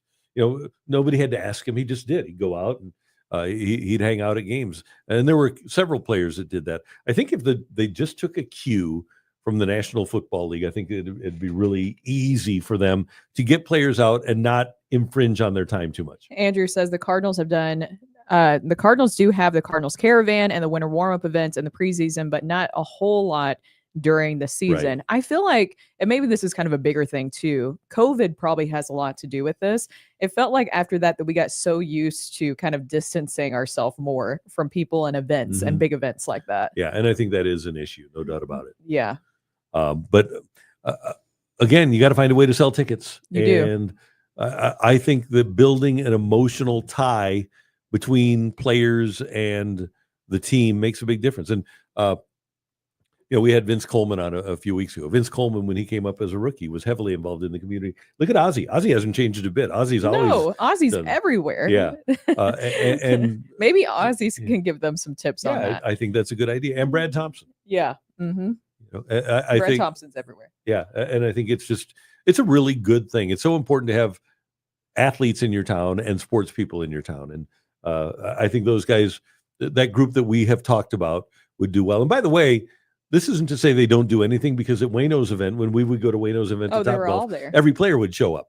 So it's not like they don't do anything, but I think the organization, rather than an individual charity like Adam Wainwright's foundation, I think that the Cardinals would do well to get those guys out in the community. Maybe showing them how exactly they can do community events. Yeah. Right. And because I'm sure that's intimidating for a player in general, especially a young one where they're already kind of dealing with their own timeline.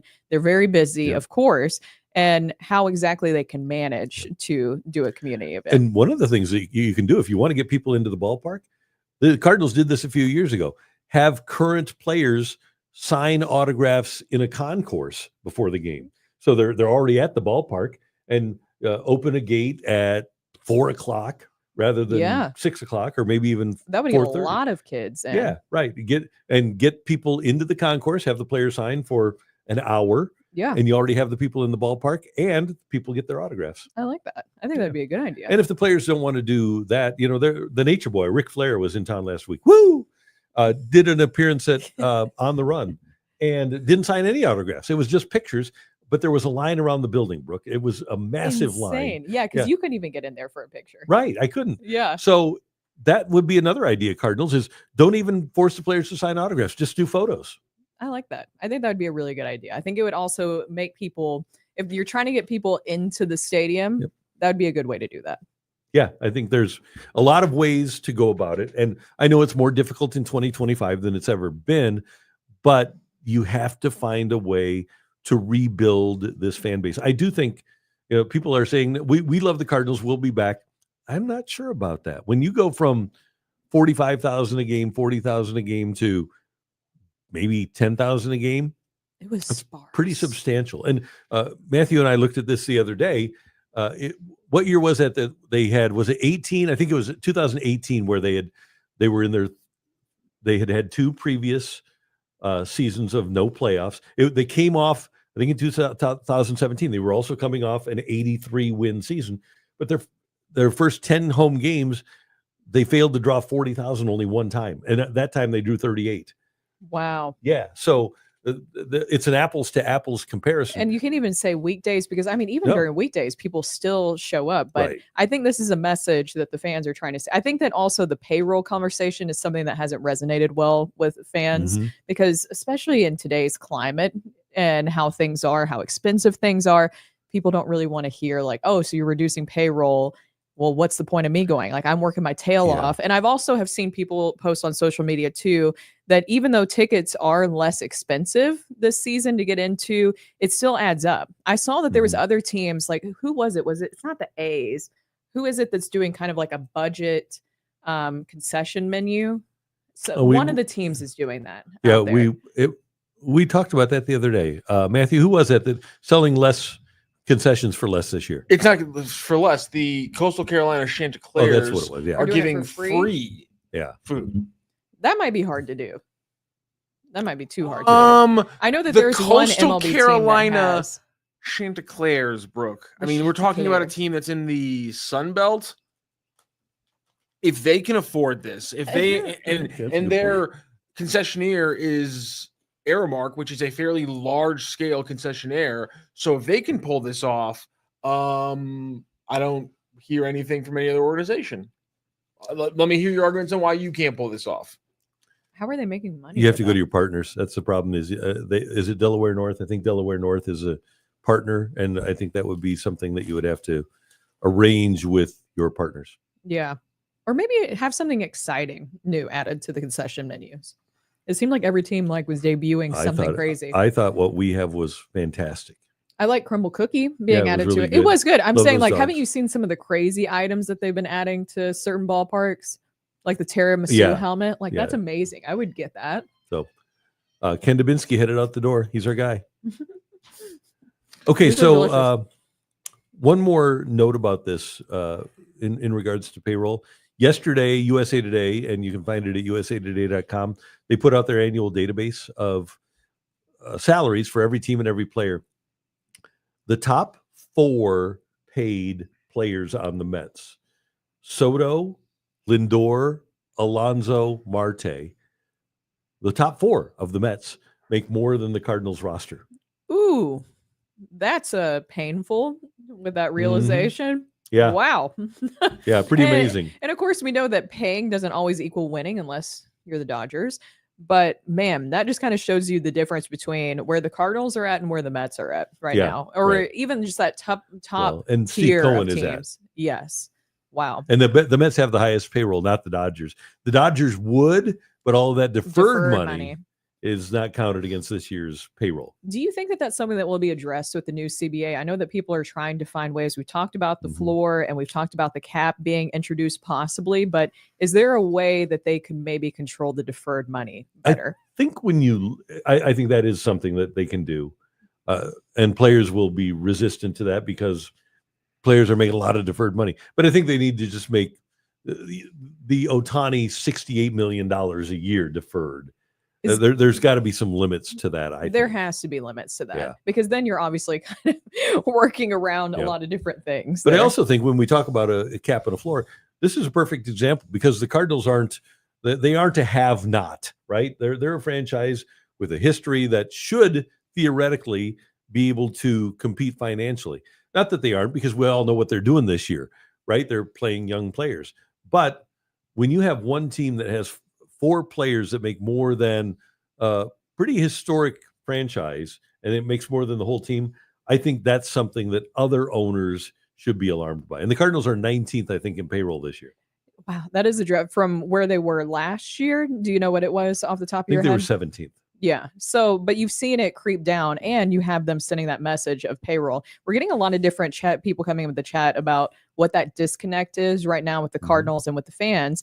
And one Mizzou fan says there has been a disconnect between the club and its fans. Also, the prices at the concession stands are so high. Some people are suggesting too that maybe they do like a $2 hot dog night or even like $2 beer. I remember the Sounds in Nashville. They would have like Thirsty Thursdays, and it was like $2 beer. That would get a lot of people out there to watch a minor league game. I think that makes all the sense in the world. And again, they would have to go to Delaware North, and they work together. The Cardinals work in conjunction with their vendor to come up with prices. But I think that would be a smart idea.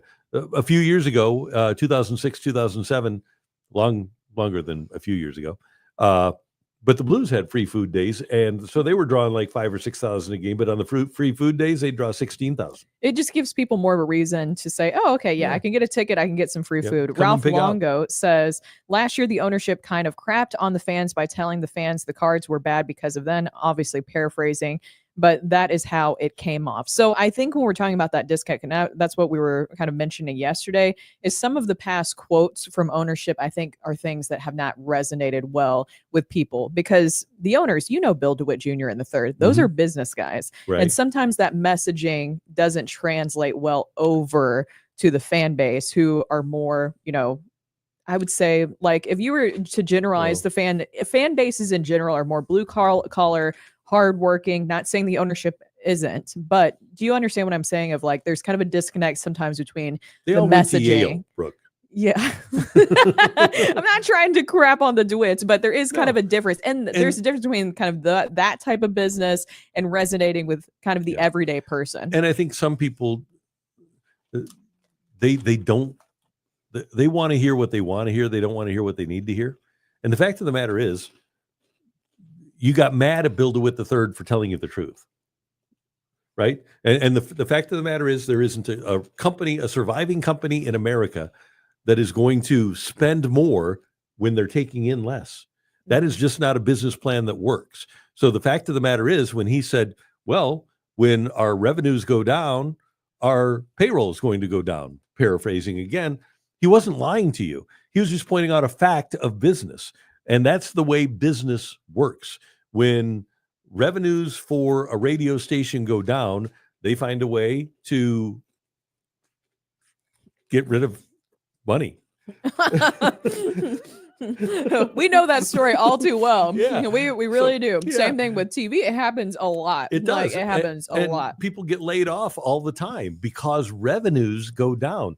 So I get that people are upset that he said it. But if you look at it logically, you're being upset at somebody for telling you the truth. Do you think that it was also kind of the way of maybe not an explanation, where we've heard the ownership group talk about, ticket revenue going down, but not exactly addressing why they believe ticket revenue has gone down? And I think that's where the fans feel like maybe they aren't being heard. It's like, well, because you made some signings we didn't like, or because you're not putting the money into the payroll like we would like to see. Do you think that that's what some of the disconnect is? It's all about winning.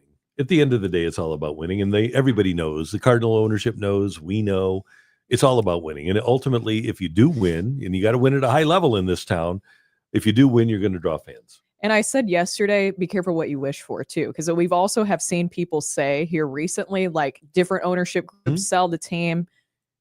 The grass is not always greener on the other side. I know that it's NBA. I kind of did the comparison of the Mavs, where you've seen how that has fallen apart for them, but sometimes the grass isn't always greener on the other side for wanting a different owner for your team. I have said that a lot, and I always give this example. And so let me give you the 5 TV markets above and below St. Louis, okay? The MLB markets above and below St. Louis. You have, hold on, 1, 2, 3, 4, 5. You've got the Twins, who have not been to a World Series since 1991. You've got the Rockies. We all know about the Rockies. You've got Miami, They are not great. That's not a great organization. Mm-hmm. You've got Cleveland and you've got Detroit, and they've kind of struggled. Those are the 5 markets above, 5 MLB markets above St. Louis. The 5 MLB markets below St. Louis are Pittsburgh, not much success. Baltimore, not much success, and certainly not willing to spend yet on their players. San Diego, which had to cut salary dramatically because they were suffering losses. Kansas City, we all know where they are, and Cincinnati. And then Milwaukee's also there. So in terms of spending, my concern would be that a different ownership group would spend to the market size. Yeah, where they wouldn't kind of understand the regional aspect, the history that a lot of fans understand here, and longtime Cardinals fans, even if you aren't here and you're a Cardinals fan, because I know we have people who chime in from all over the country, but that understand the history and the regional value, national value of the Cardinals. Right. And the Cardinals can be a very lucrative club. Here's another thing about, people say, oh, the Cardinals are for sale, they're going to get sold. How do you think that Ballpark Village makes money? By getting fans in there. And how do you get fans in there? By putting together a good team that people like to see. Bingo. So isn't it incumbent for the DeWitts who own Ballpark Village, along with Cordish, of course, to have a good ballpark? Wouldn't it be smarter for them to control their own destiny in terms of having a good team rather than counting on somebody else to have a good team so that you can get people into Ballpark Village? Yeah. That Ballpark Village is their baby. Yeah. And so are the Cardinals, obviously, but they put a lot of time and energy into that. Andrew says also all of this not helping when the Cardinals asked for public funding for renovations to Busch Stadium. And that hasn't happened. It will happen in the future soon. Yeah. But I do want to push back on that a little bit, because I do understand. Obviously, we know I'm an outsider. I understand that asking, well, not born and raised here. I'm a St. Louisan now, giving birth to a St. Louisan. So I should count at this point. Yeah. I feel like that kind of brings me into the conversation. What do they call that, Matthew? When your baby's going to be a dreamer. It's going to be a St. Louis dreamer. A St. Louis dreamer. Yeah, it's going to be a citizen. Oh, okay. I mean, she's already a citizen, so but the dreamer is brought to the country as a baby, right? Oh, that's what you're saying. Yeah, okay, so I didn't know if this was like some insider St. Louis thing. No. We've got somebody from outside the city who's now going to be raising a kid here and giving a St. Louis County kid these Tennessee values. It's a little carpetbaggery. Oh, okay. Anyways, we're going to ignore what Rockio said and go back to what I was talking about. You got to find the name of this. I think that something that kind of threw me off when we're talking about public funding, I do understand. Birthright citizenship. There we go.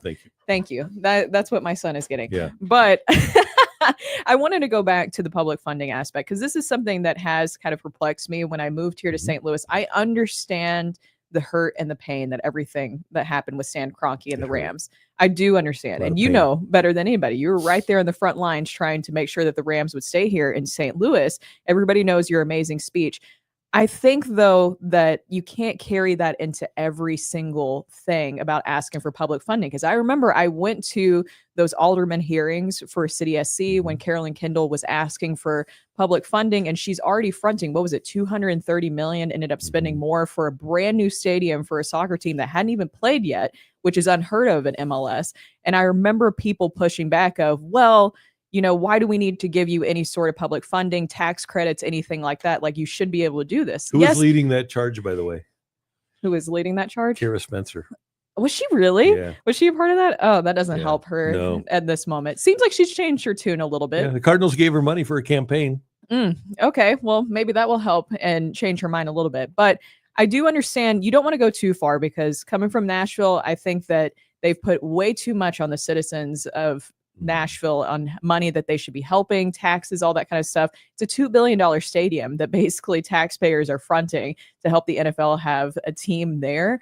I understand that aspect of it, but I think that asking for public funding is not always a bad thing. It's what I'm trying to get at, is that I think that a lot of people are scorned by the Kroenke thing. I understand that, but you do need public funding help sometimes, even if they are billionaires. And when the Cardinals built the stadium, They paid for 91% of it. The other 9%, infrastructure, roads, sewage, things around the ballpark, that was publicly funded. But 91% of Busch Stadium was funded. This current Busch Stadium was financed by the St. Louis Cardinals. I also think, to your point, Brooke, and I agree with it 100%, is that who else is doing things for downtown St. Louis? They built that. They built Ballpark Village. They built the first Class A office space in St. Louis in 30 years. From the time you built Met Square in 88, 98, 08, 18, till you opened this in 18. The first Class A office space in 30 years. They opened a new hotel. They opened a great entertainment district. They aren't admitting it, but I guarantee you they're building another entertainment district where the Millennium Hotel is doing. The Cardinals, well, everybody else is leaving downtown, are probably trying to build it up. Yeah, they're doing as much to prop up the city and downtown St. Louis as anybody else is. And that's why there's got to be a little bit of give and take there. I know that it's not fun hearing like, oh, billionaires asking for public funding. But at the same time, we see that you need to build up downtown. How many businesses keep living downtown St. Louis? That's a reality. That's not a perception. It's just the reality of what's going on there. It's not always bad when these teams ask for public funding assistance. Now, if they're asking for you to foot everything, that's a completely different story. Right.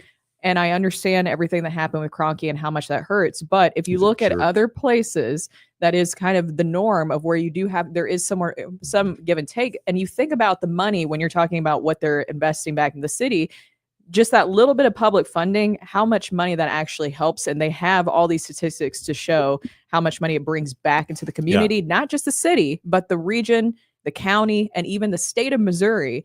It really helps the whole area so much. Brooke, it's amazing. As you know, I live near Westport. You go to Westport on a summer weekend, and there are tons of people staying at the Westport hotels and eating at the Westport restaurants in Maryland Heights that are going to come down for the Cardinal game that day. And what if you could keep them in the city? Yeah, that'd be great for the city. It would be. So, but that's just my little mini rant, mini thought that I've had. And let's see, talking with a soul. Thank you so much for the very nice comment that you made on the chat thing. Bless you. Excuse me. Yeah, we people still come up to me. Here we are, 10 years later, and talk to me about that speech over at Stiefel Theater. Little did we know it was a dog and pony show, but I really appreciate the public's appreciation of that. And there were so many people that spoke at that meeting, but that meeting was just totally a dog and pony show, unfortunately. Which makes it really sad. Yeah. Because then when you find out all the stuff behind the scenes of what the NFL was doing, it's ridiculous. Kind of like the same thing with the A's and John Fisher. Terrible. And I was saying this yesterday, the Players Association, we know they're getting ready for this CBA and this big fight. I don't think that they helped anything by not doing anything to help these players in that A's situation. No, it's awful that they've allowed this to happen. Yeah, it is. By the way, they're having issues drawing fans, which should be no surprise. Shocker. Their stadium holds 14,000, which should be easy to sell out. Easy. They're drawing like 10,000 maybe a game, and they were even doing like a giveaway for opening day. Unreal. There's no majesty in that park. Jonathan Daly, boot-licking billionaires. If the boots are made of chocolate, I mean, no. Boot-licking billionaires is not like, that's just people hold sports owners to a weird thing where they're not business owners, but sometimes they are, but sometimes they're not, but sometimes they are. And just pointing out the facts of the situation. No one here is telling you that you're a bad St. Louis and if you don't go to Busch Stadium. That's not the narrative you're going to get here. But there is facts of the financial situation they're facing. And again, expecting anyone to just take it on the chin and lose a bunch of money is unreasonable. It's nice when an owner says, hey, I'll take a financial loss because this is my dream. And what's the point in being rich? But you can't expect Steve Cohen. I agree. To do that. I love that. I don't know why Elon Musk isn't freaking Iron Man. We would all do different things if we had money, is my point. The people who have the money, though, have apparently decided not to spend it that way, and we just have to deal with the reality. I think that another thing that I've observed here is there's a very much like city versus county mentality. So then a lot of people say, like, I don't want to help the city. I don't go to the city. It still affects the county. If you like where you live and you want to see it grow, you want to see jobs continue to stay here, then you also want the city to be successful. It's got to be a regional feel. And Brooke knows firsthand because you grew up in Nashville, and that I grew up during the merger of when that happened in Nashville, and when the they merger of the merged city and the Davidson county, and right? city and county. I know people are very against that. It's very touchy, but that was something that was very interesting to me when I came here, is the resistance of city versus county. And I think that even goes to this mentality where it's like, well, I don't go to the city, so I don't really care like what they do. I'm not going to help them. I don't want to give them anything. And then you have that same mentality with the city and the county. There's so many true statistics out there that show that if you have a healthy downtown in your city, and I'm talking about businesses going there, wanting to go there, staying there, and you don't see a business going and then leaving in a year, and that's something that you see in downtown a lot, or just not having success there, that it actually helps the whole area and it helps the state too. So I'm just going to throw that out there. And oh, by the way, just because you're not going downtown doesn't mean you aren't going to the city. Within 2 years, you're going to come to the city to go to the free zoo. Yes, exactly. You're just going to avoid it altogether. Why would you avoid it altogether? Yeah. And the zoo is free. I'm not taking a shot necessarily to any of the establishments on this side of the pair. But how are you going to get a good sandwich? Where? I'm just saying the best sandwich places in St. Louis are in the almost city. all of them are in the city. There's some great places, obviously. Like Joy is in the county. Creve Coeur. Listen, I don't acknowledge that the other locations of Joy Amaghetti's on Manchester over here. I don't exactly acknowledge that these other locations exist. Okay. The originals are we got Volpe's. Is there a difference between the originals Moms? and the? Yes. Is there Moms still staying down there? Legrand's always Is down it staying? there. Moms? Oh yeah, it's staying. It's moving down to Hampton, Okay, we're good. which Is also there a has like difference between 9 the two? I feel like great we'll actually sandwich know. places. between the city and the county ones? For No, those, there's for those not a No, difference. Randy just is correctly poking a hole in my city-based comment, which is nice. Yeah. Can I get a little positive St. Louis sports topic out here? Somebody brought up Lollipops and- Snarfs. Snarfs is everywhere now. I haven't had Snarfs. What do you think of the name? It kind I of like scares me. It seems like it would be like a cartoon character. Not enough names are onomatopoetic. Snarfs. Is it good? Snarf. I'll give it a try. I'll give it a try too. I'm You not a haven't huge... had it either? No, I have not. I see it. You know that Nolan Arenado posted about Snarfs. and Really? so Did he now- like it? When I don't know, he just posted that he was at Snarfs, like that was the first place he went to in St. Louis. Oh, the first one was over by Slough, right? I believe. Oh, really? The original was in the city. How about that? Yeah. Yep. But now they discovered my that the God. county exists. Yeah, okay. They discovered Is the Ellipsis county the same person who brought the popcorn take the other day? I Was don't know. Ellipsis 150? Because he's being sacrilegious in the What did he chat say? again. What the hell is going on? He says that sandwiches are overrated. Oh, come on. What the What? how You don't like could they be sandwiches? He overrated? said, yes, that's me. how could this Um, be overrated? Why do you hate Joy? What do you not like about sandwiches? What do you So, how, I but here's my thing. Any complaint you have, there's a billion different sandwiches. Wait, this is important news. One Mizzou fan says Snarf was a cartoon character, Thundercats.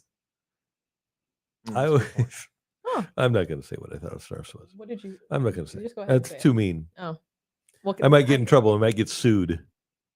Oh, I don't we like can't this have by another one of ellipsis. those happen in the Sandwiches in are town. fantastic. You want something a little sweet?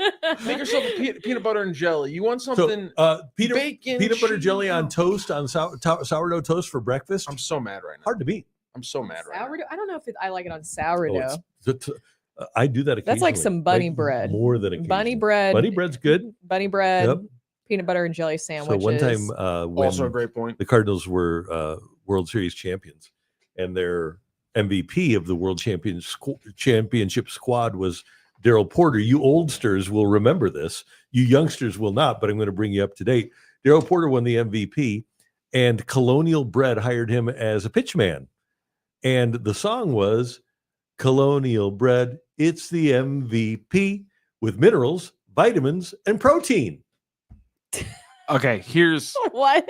That was the Colonial Bread was the MVP, Daryl Porter. Yeah. we need to have a And we then need Daryl to said, yes, Colonial Bread is the MVP with minerals, vitamins, and protein. Go we ahead, need to Matthew. Sorry have about that. you just sing old jingles. That's something we need to start doing. But also Ellipsis 150. Not saying I don't like them, just saying if I have a choice between a sandwich and a burger, I'm choosing a burger 100% of the time.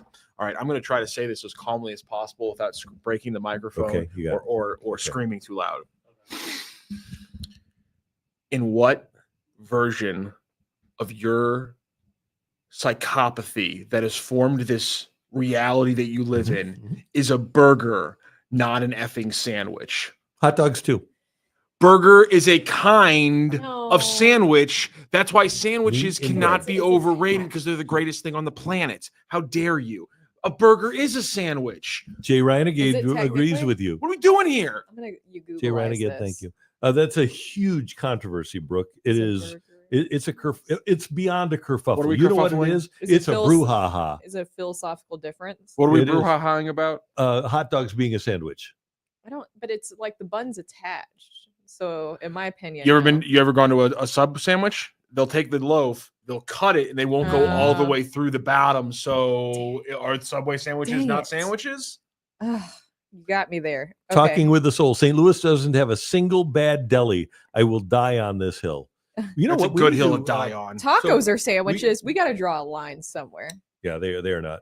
A burger is a burger. No, a burger is a sandwich. We had a really good deli, Pumpernickel's in Creve Coeur. And it's gone now. It was really good. But I'm with Poshnosh and Clayton. Thumbs up. Love Poshnosh. Ooh, that place is good. What was the I have wanted when I moved here, I wanted to find like the original St. Louis Bread Co., not Panera Bread, because that was also confusing to me when I moved here. I didn't know that it was originally called St. Louis Bread Co. until I moved here. I was like, why are all the Panera signs saying St. Louis Bread Co.? Where's the original one? And does anybody remember the original one? Did people go? Did you ever get to experience the original not to my St. knowledge. Louis Bread Co.? I don't think so. So then how did it blow up into what it is today? I just thought it was like a huge hit here in St. Louis. What do you mean? How did it blow up how does any restaurant blow up into what it is today? I'm just saying, it was obviously started just here and then it blew up. And so I thought it would be like a big deal. Like obviously Emo's is a huge deal here in St. Louis. I thought that maybe it would be like, oh yeah, the original's here, just like how you know where the original is with Emo's and you could go and right near here. Really? Founded in 1987 in Kirkwood at Woodlawn in Manchester. What? Oh. How about that? That's where we sit right now. Yeah. How about that? God. Yeah. I wonder which corner was on. Breen says Panera has gone so much downhill that I refuse to call it St. Louis Bread Co. That's probably it. See, here's my problem. Green Tree Center. Isn't that where we are? That is where we are. Holy crap. How about that? Is there one in this facility where we are? No, there's one caddy corner for us over where the Snooks is. 10221 Manchester. What's our address here? I have no idea. I have no idea. Worked here for a long time and I have no idea. No idea. When I think of the word sandwich, I think of deli meats, ham, turkey, chicken, not a burger patty. That sounds like a you problem. What's a grilled cheese then? Peanut butter and jelly. You and these food takes. The original is where the pasta place is next to the station. Holy crap! What? That's the original pasta. That's what Rachel said. That's amazing. I didn't know that. Well, I didn't either. Yeah, the original location was 10312 Manchester. Now it is 10221 Manchester. According to the Google machine, the original location was at 10221 Manchester. Chad Harrington says, if you look at the menu in the sandwich section, the burgers ain't in that section. He's going to different restaurants than I am because 100% there'll be a handheld section or something like that, or a sandwiches section, and the burgers are right there next to the sandwiches. What are you talking about? Where is the Bread Co. right near us?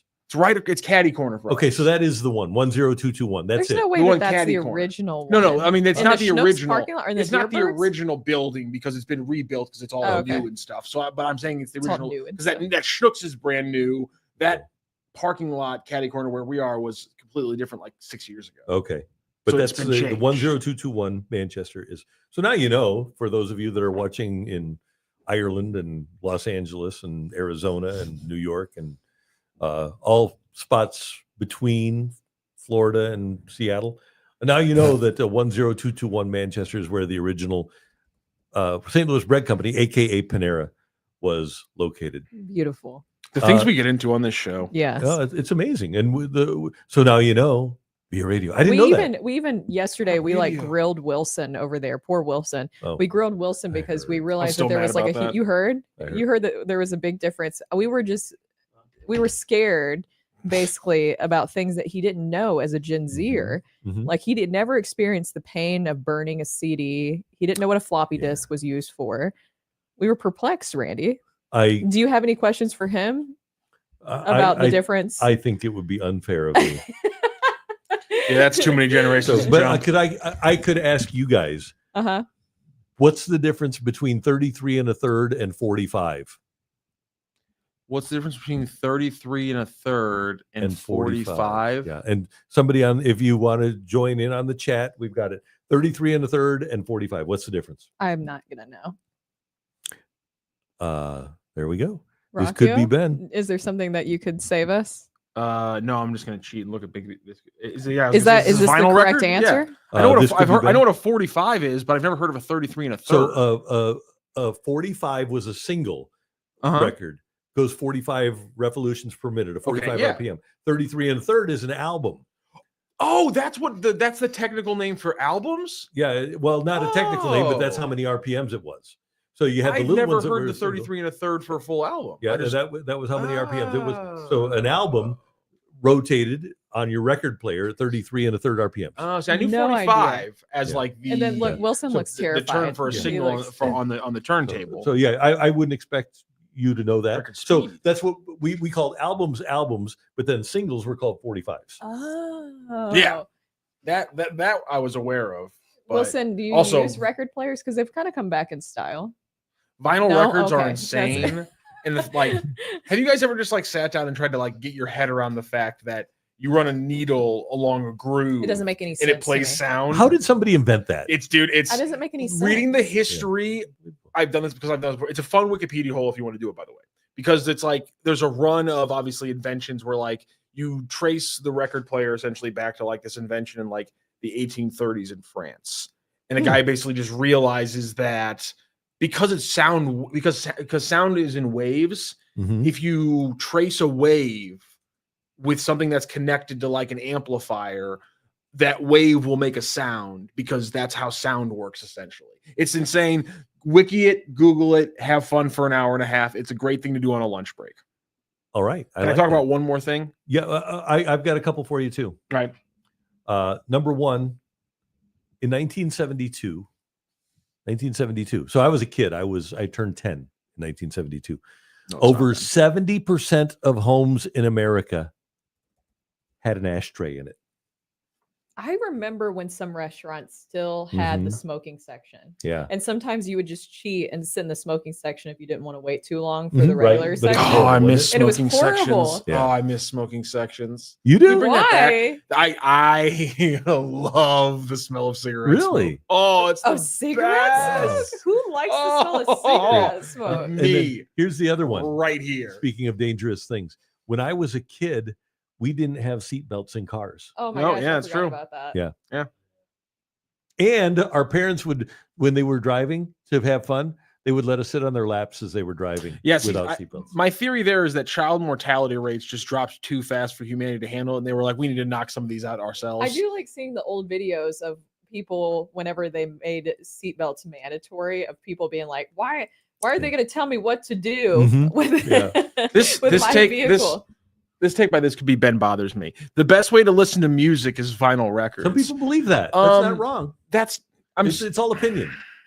Jeff said, Rockio, are you a gasoline smeller too? I bet you are. Yes. So it smells delicious. Why do you? It's fantastic. Why do you disagree? It's not delicious, but it smells good. The belief that vinyl records, it's literally a lower sound quality. I respect it.